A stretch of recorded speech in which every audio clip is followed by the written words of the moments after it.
Prime minister ఉన్నప్పుడు emergency సమయంలో ఒక 25 ఏళ్ల వరకు ఎటువంటి పార్లమెంటు సంబంధించిన స్థానాల సంఖ్య పెరగదని చెప్పేసి ఒక నిర్ణయం తీసుకున్నప్పుడు జనాభా రోజు రోజు పెరుగుతా ఉంది. పెరగడం ద్వారా దేశంలో నష్టం జరుగుతుంది కాబట్టి జనాభా నియంత్రణ చేయాలని చెప్పేసి దేశం ఒక స్టాండ్ తీసుకుంది. దేశం ఒక స్టాండ్ తీసుకున్నప్పుడు దక్షిణాది రాష్ట్రాలుగా కేరళ కావచ్చు, కర్ణాటక కావచ్చు, తమిళనాడు కావచ్చు, దక్షిణాది రాష్ట్రాలు అనగండి బాలరాజ్ యాదవ్ గారు, గోవా కలపకుండా దక్షిణాది రాష్ట్రాలు ఎట్లా అయ్యాయి? దేశంలో ఎన్నో రాష్ట్రాల్లో మనకన్నా తక్కువ పెరుగుదల ఉంది. తక్కువ పెరిగిన రాష్ట్రాలకు అన్యాయం జరుగుతుంది. బాలరాజ్ యాదవ్ గారిని మాట్లాడనివ్వండి. కిషోర్ గారు సమయం తక్కువ.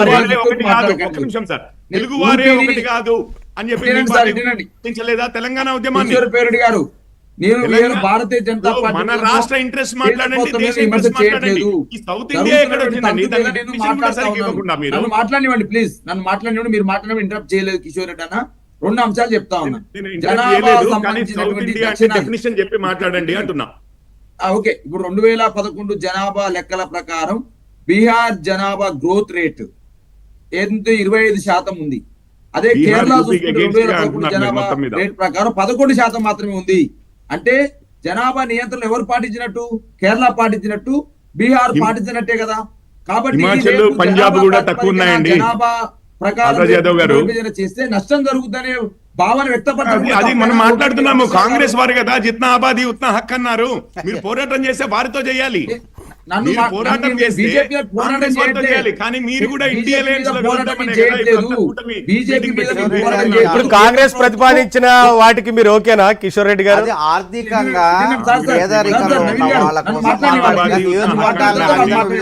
నవీన్ గారు బాలరాజ్ యాదవ్ గారు వాయిస్ తీసుకున్నారు. బాలరాజ్ యాదవ్ చెప్పండి. నవీన్ గారు ఒకటే ఒక్క నిమిషం కిషోర్ గారు బాలరాజు గారు చెప్పింది విందాం. ఒక్క నిమిషం విందాం ప్లీజ్, సమయం తక్కువ ఉంది.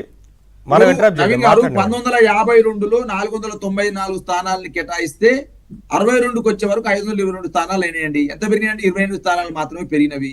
72లో 543 అయినవి. 62లో 522 ఉంటే 543 అయితే 21 స్థానాలే పెరిగినాయి. కానీ ఇవాళ 2026 ఏదైతే డీలిమిటేషన్ ప్రక్రియ చేద్దామని అంటున్నప్పుడు ఏది 2006లో జనాభా లెక్కలు చేస్తే ఒకవేళ 2028 చేసినటువంటి ఒకవేళ పెరిగినట్టయితే ఎంత పెరుగుతుంది అంటే ఒకరు 1400 అంటున్నారు, ఒకరు 888 అంటున్నారు. రకరకాలుగా ఒక చర్చలు జరుగుతా ఉన్నాయి. చర్చ జరుగుతున్నప్పుడు కేంద్ర మంత్రిగా ఉన్నటువంటి హోం మంత్రిగా ఉన్నటువంటి షా గారు తమిళనాడులో చెప్పినారు ఎటువంటి నష్టం జరగదు అన్నారు. ఓన్లీ టంగ్ ద్వారా చెప్తే కుదరదండి. ఏదైనా పార్లమెంట్ లో గానీ లేకపోతే ఒక కమిటీ వేసి గానీ ఎటువంటి నష్టం జరగదు, జనాభా ప్రాతిపదికన తీసుకోము, దక్షిణాది రాష్ట్రాలు నష్టం జరగదని చెప్తే సమస్య ఉండదు కదా. లేదా సెన్సస్ జరిగిన తర్వాత కదండి ఇది చెప్పేది. అయ్యో, జనాభా లెక్కల ప్రకారం చేస్తామని 1971 జనాభా లెక్కల ప్రకారం చేస్తామని మాట చెప్తే అయిపోతుంది కదా. ఈ మాట చెప్పకుండా మీరు ఏదైతే ఇప్పుడు కాదండి, ఇంకోటి కూడా చెప్తాను నేను. జమ్మూ కాశ్మీర్ సంబంధించి అసెంబ్లీ స్థానాల సంఖ్య పెంచిరండి. అక్కడ పెంచినప్పుడు ఏమైంది? కాశ్మీర్ లోనేమో సంఖ్య స్థానాలు తగ్గింది, ఏదైతే జమ్మూలేమో సంఖ్య పెరిగింది. పెరగడం ద్వారా ఏమైంది? అక్కడ కొంత ఒక పార్టీ ముందుకు వస్తుంది ఆస్కారం ఉందనే ఒక చర్చ జరిగింది. ఏబిఎన్ ద్వారా మేము అడిగేది ఏంటంటే జనాభా నియంత్రణలో పాటించిన దక్షిణాది రాష్ట్రాలు రేపు జనాభా ప్రాతిపదికన తీసుకొని డీలిమిటేషన్ చేస్తే నష్టం జరుగుతుందనే వాదన ఏదైతే ఉందో అది 100% వాస్తవం కాదు. దానికి ఎట్లా లాభం చేస్తారో చేయండి, నష్టం చేకూరకుండా నాకు ఒక్క నిమిషం ఇవ్వండి.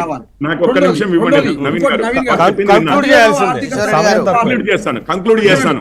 అసలు ఈ కన్ఫ్యూజన్ అంతా వచ్చింది. అసలు ఈ కన్ఫ్యూజన్ అంతా వచ్చింది. నిధులు 15% వస్తవి, రాష్ట్రాల జనాభాని బట్టి 15% వస్తవి. అదేవిధంగా అత్యల్ప తలసరి ఆదాయాన్ని బట్టి 45% వస్తుంది. తలసరి ఆదాయం తక్కువ ధనవంతులకు ఎక్కువ ఇవ్వమంటున్నారు అన్న ఆర్గ్యుమెంట్ అనుకుంటారు ప్రజలు. ఇవ్వాలి, ప్రజలు ఆగండి. మరి సౌత్ రాష్ట్రాలకు సంబంధించి పన్నుల వసూళ్లు గట్టిగానే ఉన్నవి, జనాభా నియంత్రణ గట్టిగానే ఉంది, అటవీ పర్యావరణం కూడా గట్టిగానే ఉంది. ఎంత వస్తుంది? మాకు 25% మాత్రం వస్తుంది. తలసరి ఆదాయం తక్కువ ఉత్తరప్రదేశ్, బీహార్, మిగతా